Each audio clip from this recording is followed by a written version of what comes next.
it's Christian with St. Augustine TV.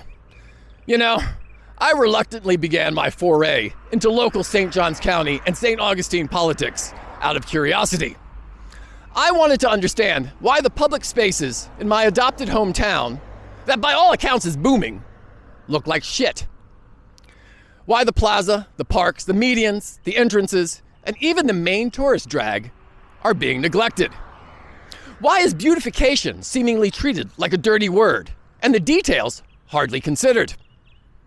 This political season, St. Augustine TV invites you to come along with us on a journey as we educate ourselves on how St. Johns County and St. Augustine City politics actually work. We have invited every county and city candidate running for office during this election season to sit and talk with us.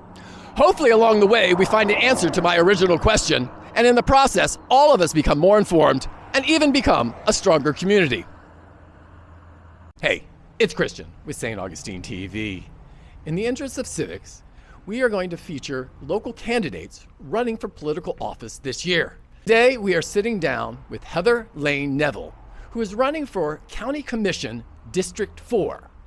Heather, I haven't met you before. It's really nice to meet you. It's nice to meet you as well.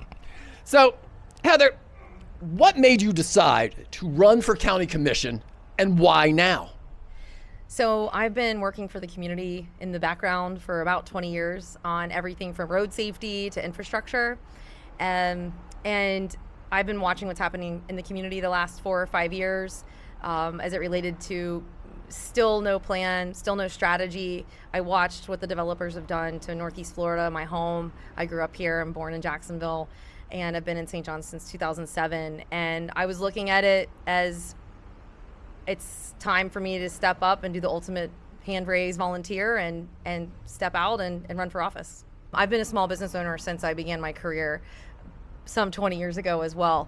And it all started when I was a junior in high school and I had my first civics class, and I was introduced to things like water treatment plants and how electricity is made and our police force and what really they do every day. And at the end, ultimately watching what's going on in St. Johns County and having had the benefit and working in nearly half of the counties in the state of Florida over the last 20 years doing infrastructure work around water and sewers and roads, I want to bring back what I've learned, best practices and places that we don't want to be like, and move our county forward for the future, because that's what's important to me. I never had civics in high school. Let's expand upon this a little bit. Briefly, what is your background so the viewers can know who you are and what you're bringing to the table? I've been the consummate advocate for my entire career. Most people would actually say that she's more of an advocate than a planner, but I am a licensed land use planner.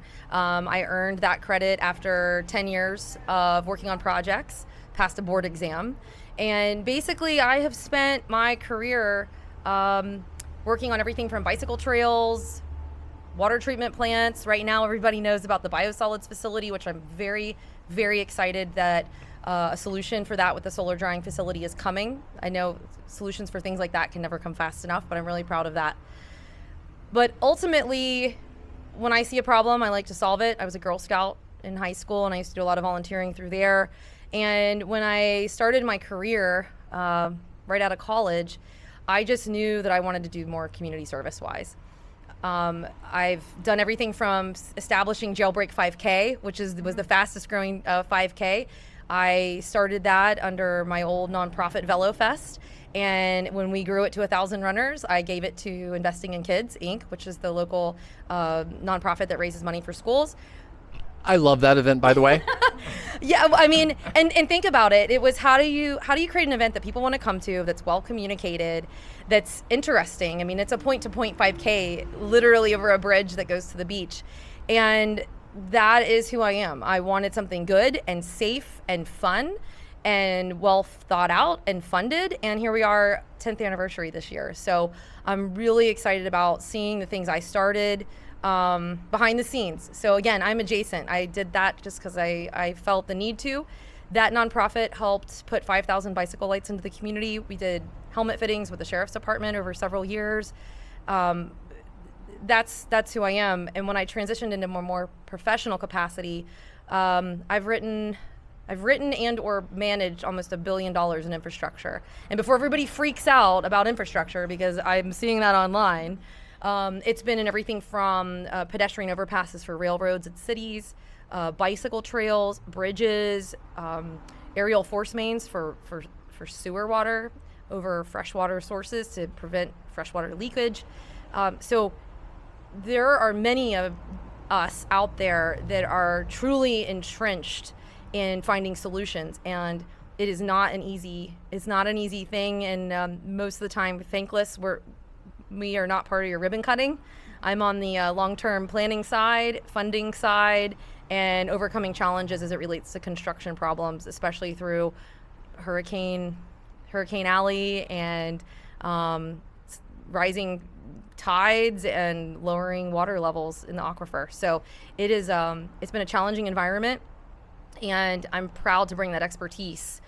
I know everybody worries about, oh, is she part of the network? Is she part of the developer community? First off, Mr. Hudson tried to sue me about 15 years ago when he tried to put a highway through Silverleaf. He's the big developer in town. I just learned this myself. Yeah. Welcome to St. Johns County. And there's a lot of people that definitely know who he is. And the thing is, though, is, there's a lot of great communities in Silverleaf. And so I think the development community has gotten a bad rap because of politics, but they've built some good places, and people obviously love it because they're moving here in droves. But that was going to be a highway, and I fought it because you also were having parks and schools and commercial spaces and all these neighborhoods. And Mr. Hudson threatened to sue me personally over that because it was going to cost more. And it's funny now because you go through Silverleaf and it's a beautiful divided with trails and trees and all this other stuff. And I'm really proud. I'm really, really also proud of that project. And I don't work for Mr. Hudson. I wasn't working for the county. I was a passionate local advocate that just believes that we can do better and build better for our future. And here we are in this beautiful, beautiful county. Is there a lot of traffic up there? Absolutely. I've got a plan for that too. Can I get a whoop whoop for all the people behind the scenes who make things happen? All right, let's switch gears here, because I want to talk about something that this year affected the district that you're running for. Yes. And that is the Ironman endurance race that went through Ponte Vedra, Nocatee, and caused quite a kerfuffle.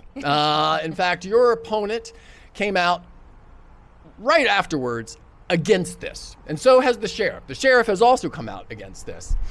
But I think the real story, and you can give me your idea, and I want to get your ideas from it. I think the real story was that the people in the area were not informed about this event.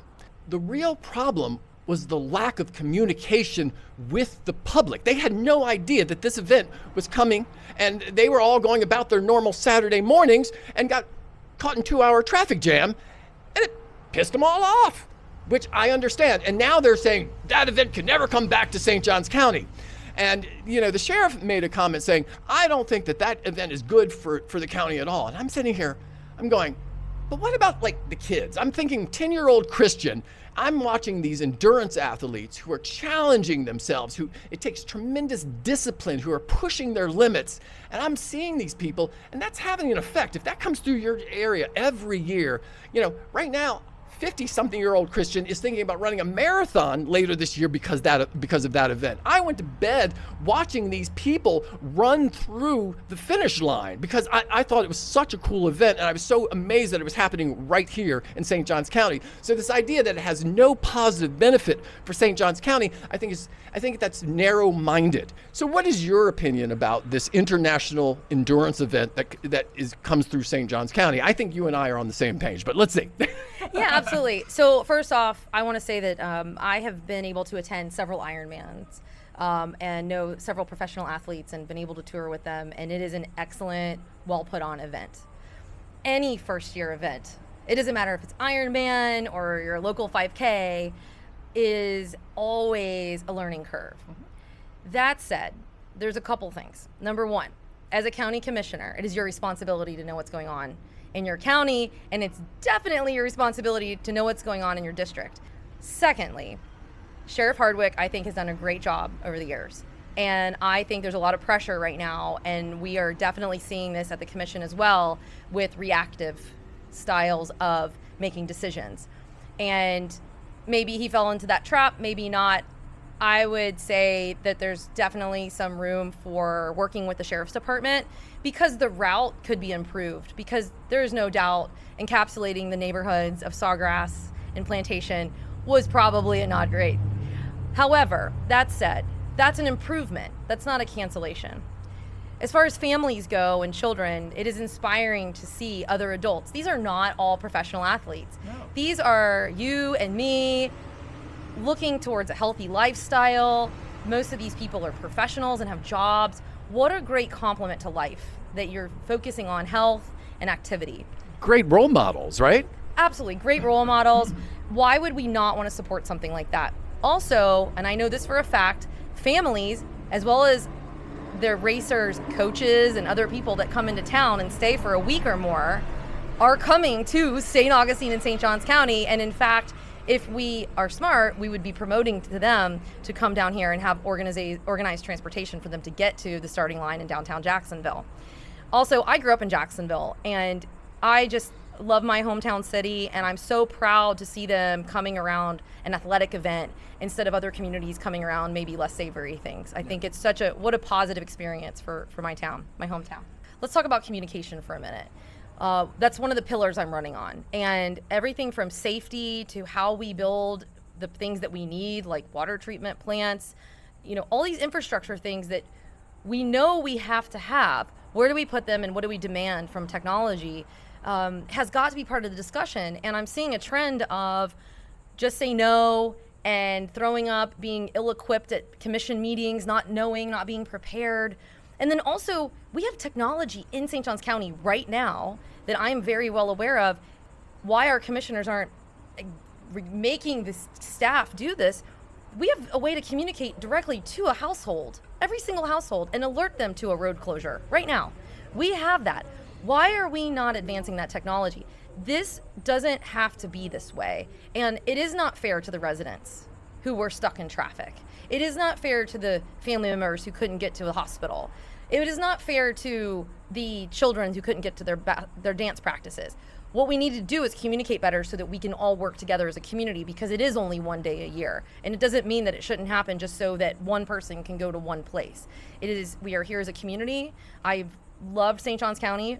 There used to be an old adage, it's where everybody plays. There's a great little jingle about it. And I want to get back to that feeling and that sense of community with everybody that is here now. It isn't about making it smaller or putting up the walls that were full or whatever. If that was the case, as somebody who's been here for 20 years and who grew up in Jacksonville Beach, you wouldn't even be here. We wouldn't be having this conversation today. But I love my community. I love sharing it with people. I love that we're sitting here in my lovely historic city that I've called home for 20 years. And I'm excited about relocating into Ponte Vedra very soon. And that is why I'm running. I want to see our future planned. I want to see a fair budget. I want to see it communicated to make sure that everybody is understood and not just who shows up the day of and complains, and hold us accountable. It is an accountability game that is, in my opinion, has been lost for some time. First by the developers picking candidates and having them vote however they wanted with, again, no plan. And now we've kind of gone too far the other way with disruptive and maybe not developer driven, but certainly on the other opposite side. And I think we go from everything's a yes to everything's a no. We're still not figuring out the way in between. And that's where I would say probably 95% of the population in St. Johns County wants to see us go. Let's talk about some common ground here. Biking infrastructure. It's not just about bike lanes. It's about changing the culture. I've noticed, I've been riding my bike all around Florida recently, and I've noticed that many counties are investing in what I would call world-class biking infrastructure. And I've noticed that St. Johns County is not, or at least it hasn't been, not to the same level. The city, not so much either. A lot of people have been working on getting the River to Sea Loop completed, which goes through multiple counties. And St. Johns County's been the one dragging its feet a bit. I was at a recent county commission where they were voting on the the new bike lane to come up A1A Beach Boulevard. People have put thousands of hours into planning for this. And this came up before the county commission. And I don't know, about maybe less than a dozen people came there to oppose it. And it was some of the most unreasonable arguments I've ever heard against a bike lane. The only reasonable argument I heard was the people at Sea Colony who was like, we just want safety going in and out of our community. That's all they wanted. They were like, we're for the project. I don't want our county to be ruled by like this tyranny of the unreasonable. Not a single person made a reasonable argument against it, yet they punted the decision. What say you about this? Oh man, I have a lot to say about this as the person who actually advocated to the state and got Sun Trail money in the first place as a line item on the state budget. I think trails are linear parks. I think of them as placemaking, livability, safety. I started all of this around the time right before my son was born, and I just see them as a wonderful community asset. I also see them in places like St. Augustine Beach, who hasn't had any road safety really addressed. We did some crosswalks there. We've done some road restriping, putting the shoulder in, but there's not really been any meaningful construction for a long time. And I think, again, we go back to the need to communicate better from the county to our residents about what's actually coming, because what happened was the communication didn't get out in front of the naysayers, and the naysayers led the charge with misinformation. And the reason the naysayers exist, their needs have not been met and they have not been heard for a long time. And so when I was in public works, I was inside public works for 4 years at St. Johns County as a contracted support person for bike, ped, trail safety. I reviewed every project for 4 years. And I spent an extensive amount of time on A1A Beach Boulevard, as well as including the Sea Colony Publix entrance. And it's a shame that is really, if you peel back all of the commentary about everything else, the issue with folks who live on the east side of A1A has to do with the ability of their vehicles to get in and out. They're using safety because it's kind of hard to say, oh, you're not really about safety, but they're using safety as a way to try to sway a vote. Millions of dollars have been spent to pick the alignment, to get the engineering ready. Millions? Millions of dollars have been spent, and so much time. I got involved in the loop and the St. Johns County Sun Trail section some 2009, 2008, when I saw Herb Hiller speak at a Rotary luncheon at Casa Monica.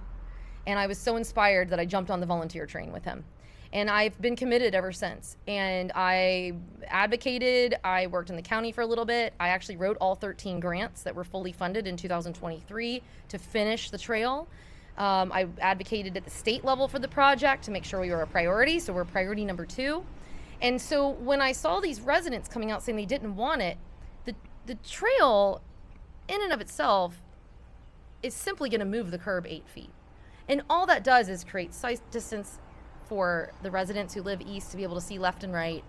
It adds a 10-foot section of trail, not 12. There's gonna be a nice grass strip to protect the vulnerable users. And it decreases the distance pedestrians have to cross, so they're not exposed to traffic as long, and they're not in the way of the cars moving as long.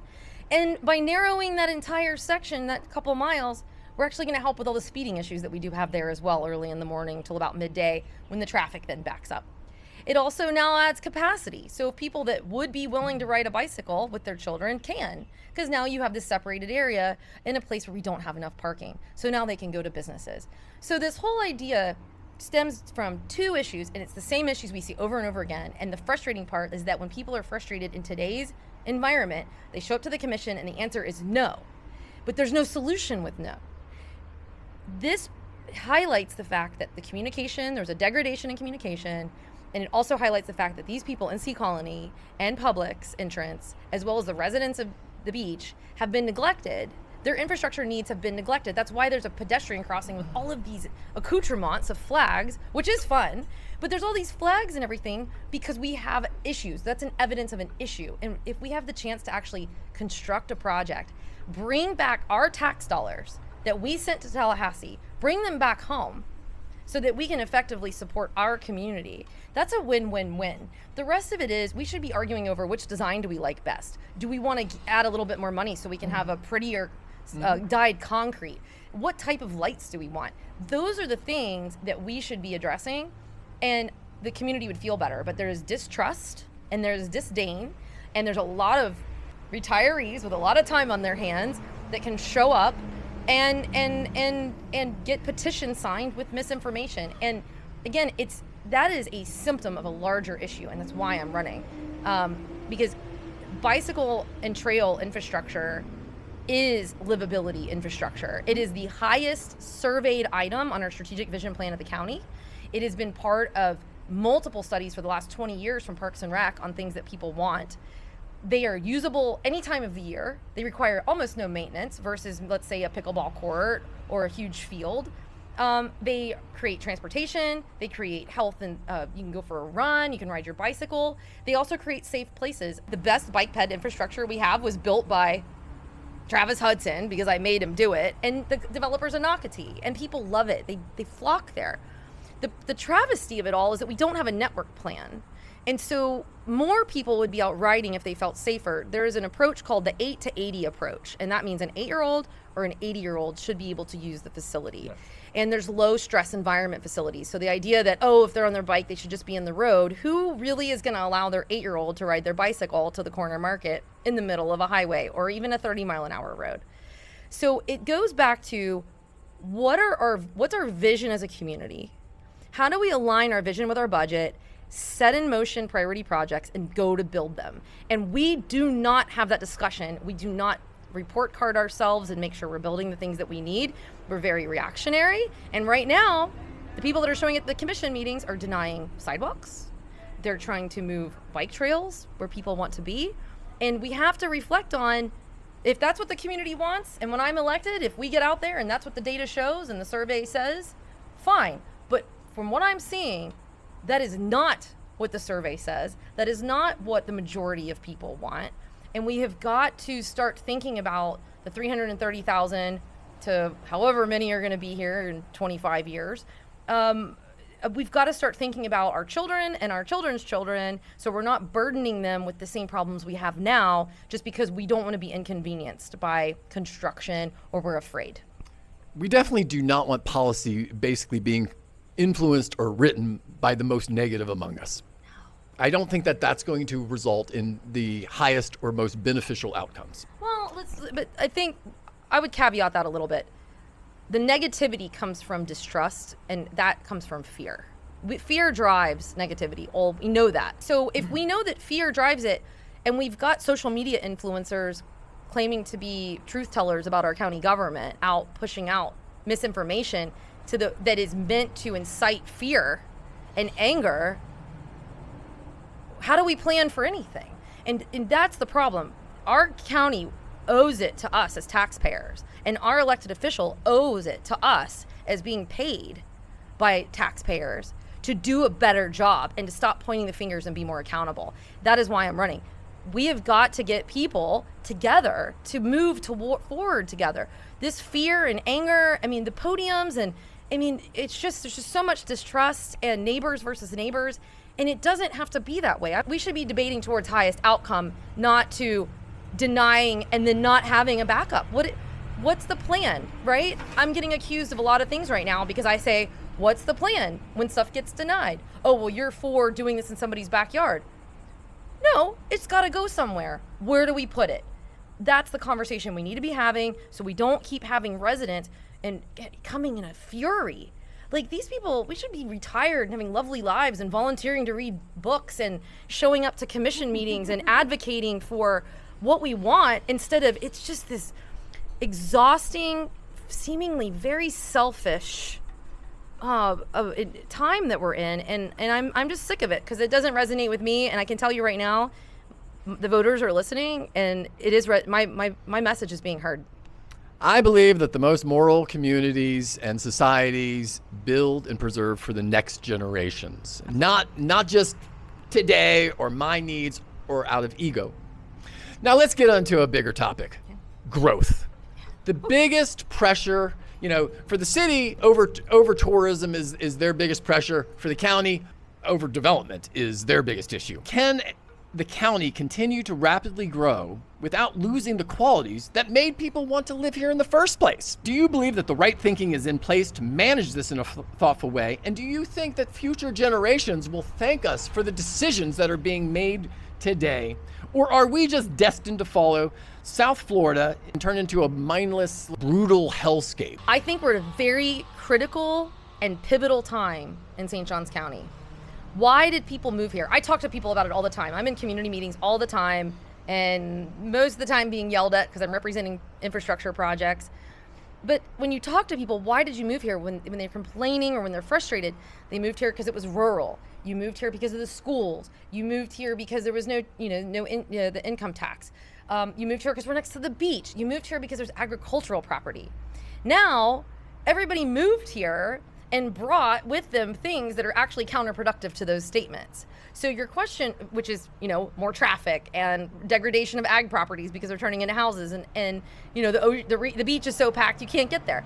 So what is the answer? And there is a needle that has to be thread here, and it's going to be reliant very, very much so on communication with the public. And it's going to be very heavy into what do we want, what do we need, how do we get there, what does it cost, making decisions, prioritizing what happens first, and building things. And I know nobody wants to hear that, but I got asked a question about State Road 16 the other day. When are we going to go to 6 lanes? Well, I just got done reading a book called Overbuilt. And we know that there is a time when too many lanes actually causes opposite effect that we don't want. Or we're spending infrastructure with marginal gains on time given back, where we could be spending it somewhere else. We don't have a plan, so just throwing more fuel on an already lit fire is still not a plan. Mm-hmm. The other piece of this is you asked about, which is why did people move here in the first place, and livability. What we need to look at is the connectivity between all of those places and how we move traffic, how we give people a sense of place, and how we give people a sense of home. I've been in the city of St. Augustine for 20 years, and people need things, and we have got to get comfortable with the fact that we are the traffic. We are the people that need to go to the store. And I think if we start thinking of ourselves as part of this network and this system, we can start making decisions for the long term. Mm-hmm. And that will create a sense of livability. It is going to take everybody waking up, stop running from yeses and nos, and we're going to have to shoot down the middle and compromise. And that's one of my leadership skills I've been very good at. There's a reason I've been able to deliver this much projects over the years, is finding the compromise. What is the trade-off? We're not going to get 100% of anything. Nobody is. Mm-hmm. Somebody's always going to be disappointed. So what does the trade-off game look like, and how do we do that without overtaxing ourselves and further degrading our environment? I mean, it's got to be prioritization, vision, and strategy. And if you do those things, it works. Mm-hmm. Without it, you're aimless and you go nowhere. And that's why I'm running. Most people, unfortunately, do not pay much attention to local politics. And, growth is just something that happens. They don't feel like they get to participate in it. So how are commissioners making sure that they're really getting the correct feedback? So I have been, ever since I announced for office in late March, I've obviously been on the campaign trail, and I've been meeting with a lot of HOAs. I've been meeting with a lot of community leaders, and I hear the same thing over and over and over again. Unless it's campaign time, nobody shows up.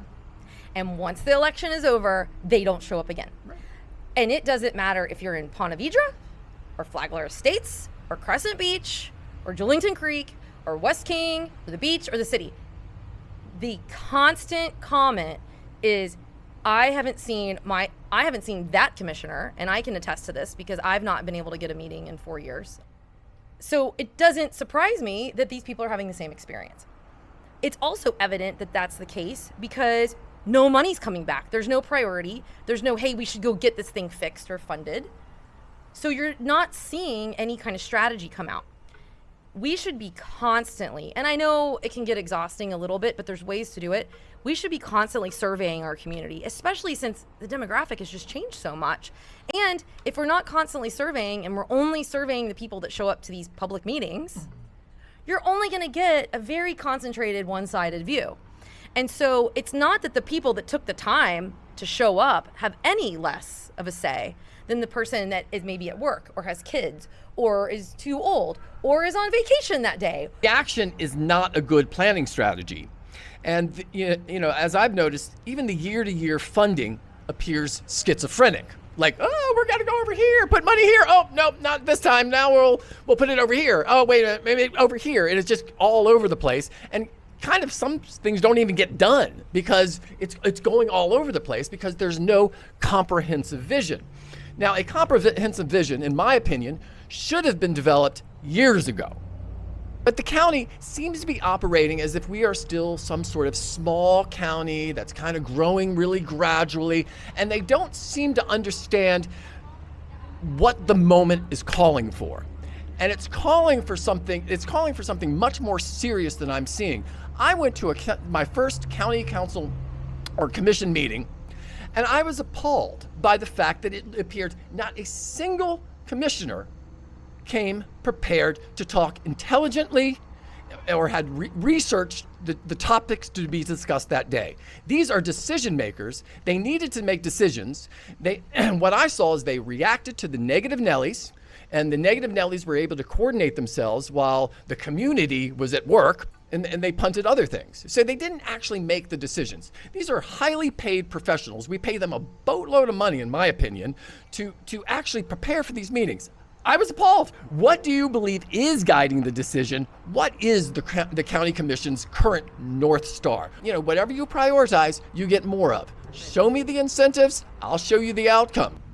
This means so much to me because I'm watching people that are sitting up there getting paid more than 6 figures, not prepared. The amount of times I hear in commission meetings, blah, blah, blah, blah, blah. Oh, I don't know. And that's not just from one commissioner. That's from a bunch of them. Do your job. You've got to do the job. What does doing the job look like? Being prepared, meeting with the network, making hard decisions, coming with real concepts. It disgusts me. And what's funny is people are afraid of the wrong thing right now. They're just trusting the government and they're electing people who don't know what the hell they're doing. And you end up sitting there with lackluster leadership, and I think that's where we're at right now. And I don't think the people sitting up there are bad people, and I don't think it's intentional. This is a function of decades of distrust because of bought candidates, which we know. This is a fact. We've got to be willing to be misunderstood because that's the job. Our job is to figure out the compromises and move forward. It is not to sit there and come ill-prepared, and you can watch them. It drives me nuts. You can watch them whether you're watching online or whether you're in the room. You can tell, vote no, vote yes, vote no, depending on how many show up at the podium, and that's the way they vote. We represent 330,000 plus residents and millions of visitors and business owners that are completely forgotten in this entire thing. We do not help, encourage, provide for a place to incentivize the kind of things that people want and need when it comes to owning a small business in this community, or even attracting really big business without incentivizing them to the point where they're not paying any taxes. We go from one side to the other. If we don't want to end up with all corporate, we need to make a path for that. And so, well, man, I was upset just to see that people came unprepared to meetings. Now, hearing that it's corrupt, I think I'm even more pissed off. and people should be. All right, let's talk about the city-county dynamics. I do not like the fact that the county essentially uses the tourism revenue largely generated by the city, the bed tax, and contributing to what I call Daytonification. Daytonification, in my belief, is where you bring in large events and the town becomes addicted to these large events, and in between it's just the doldrums. And in the process, the town loses its soul, it loses its livability, and I'm already seeing that. The town looks unkept. Tourism revenue has never been higher for St. Augustine City, and yet if you look at the public spaces, they look, well, to use somebody else's words, threadbare. They look rough. Beautification almost seems to be like a dirty word. A beautiful downtown is just as great for tourism as it is for the county residents. So to me, it seems like the county is sort of exploiting the city and taking the money for itself. And a lot of these events are driven by occupancy rates. So we see as the occupancy rates increase, the hotels increase, the Airbnbs increase. So then we have to push more occupancy to increase occupancy rates. So it's this never-ending spiral, which is leading to over tourism. I really feel like the city and the county need to cooperate and find more synergy and figure out where the tourist and the resident concerns overlap. So what is your, Governor DeSantis believes that the days for the tourist development councils should come to an end, that these things have seen their days. He called for an end to them. Now, that has the business communities because these represent primarily the business communities. If the community goes to pot, the tourist development council, that's not part of their charter. That's not their mission. They don't care. Who cares? And so, but I care. And I think all the residents care. And we don't want unelected leaders, business leaders, directing policy that adversely affects the community. So, what is your feelings and attitudes about this? Yeah, so I grew up in Jacksonville Beach, which looks completely different than when I was born. And I've been in downtown St. Augustine since roughly 2007. And so one of the things that I think gets lost in tourism development is culture and livability. And the tourists want to come to a place that's beautiful. Have you been to Savannah? Have you been to Charleston? There's not even have you been to Cape May, New Jersey? There's not even a piece of paper anywhere. Paying attention to the details is a part of their business model. So you need leadership that is paying attention to the detail. We don't need to necessarily have big events to attract people to come and spend money. There is something to be said for creating places that people want to go without having to overlove them. And I think there's a way to introduce places to people through events that encourages them to come back without having to market to new people all the time. And the way we do that is we understand that we have a built-in 100,000 tourists just north of here, 15 to 25 miles, depending on which end of, whether it's World Golf Village or Rivertown that you want to go to. Mm-hmm. And there is something to be said for creating the culture that so they come here instead of spending their dollars in Jacksonville. And I think local tourism, especially with traffic and everything else, is a very significant concept that we have not explored very well. Yet more and more people are seeing downtown as just a place for tourists. And, if I'm a local, it's kind of a pain to get down there. It's traffic, blah, blah, blah. It's just all geared towards tourists. There's a thing called money velocity, where the more money just sort of circulates in your county, if that dollar goes from me, who came down from Ponte Vedra, and goes to the barista, who then goes over to Sarbez, and that person then goes over to get a tattoo, you just created $4 of economic activity. You didn't need one new person to come in to the town. St. Augustine used to be the center of Florida, of Spanish Florida. Then it was the center of British East Florida. Now it's not, it's fighting for cultural relevance in its own county. There needs to be some sort of solution so that people do want to come down here, not just when guests come to town, but they actually want to come down here on a pretty regular basis. Technical note, because Heather and I talk too much, we are filming the final parts of this interview on an iPhone. In a conversation that we had with a city commission candidate, Matt Brown, he mentioned that one of his top priorities would be to heal the relationship, the rift between the city and the county. I was surprised to hear that there was such a large rift. I understand that the problem is actually quite intense or quite severe. Would you, Heather, commit to healing that relationship, figuring out what the problem is, and healing that relationship so that there is a better cooperation, which I think is seriously needed between the city and the county? Yeah, absolutely. So when I'm elected, I have longstanding relationships from the beach, the city, Hastings, the MSD up in Ponte Vedra.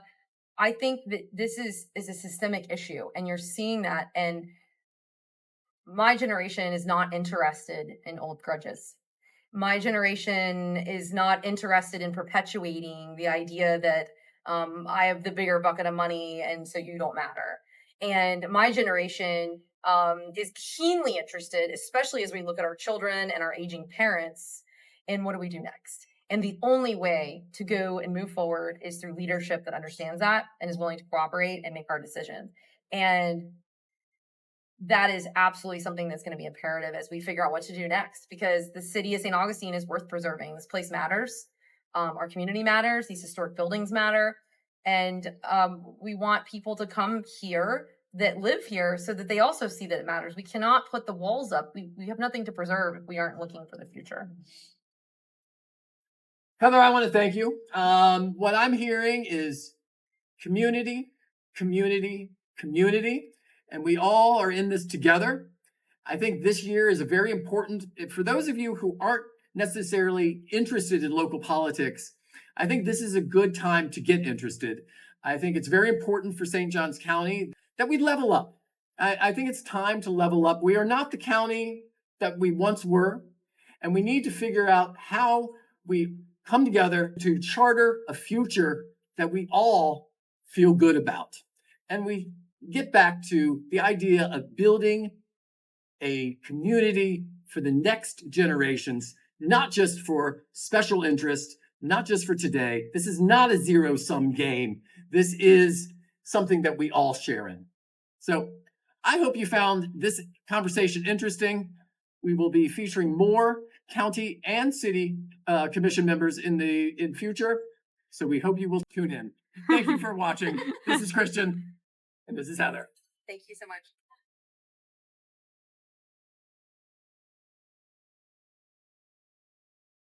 Hey, thanks for watching. For more local St. Augustine content, don't forget to like and subscribe.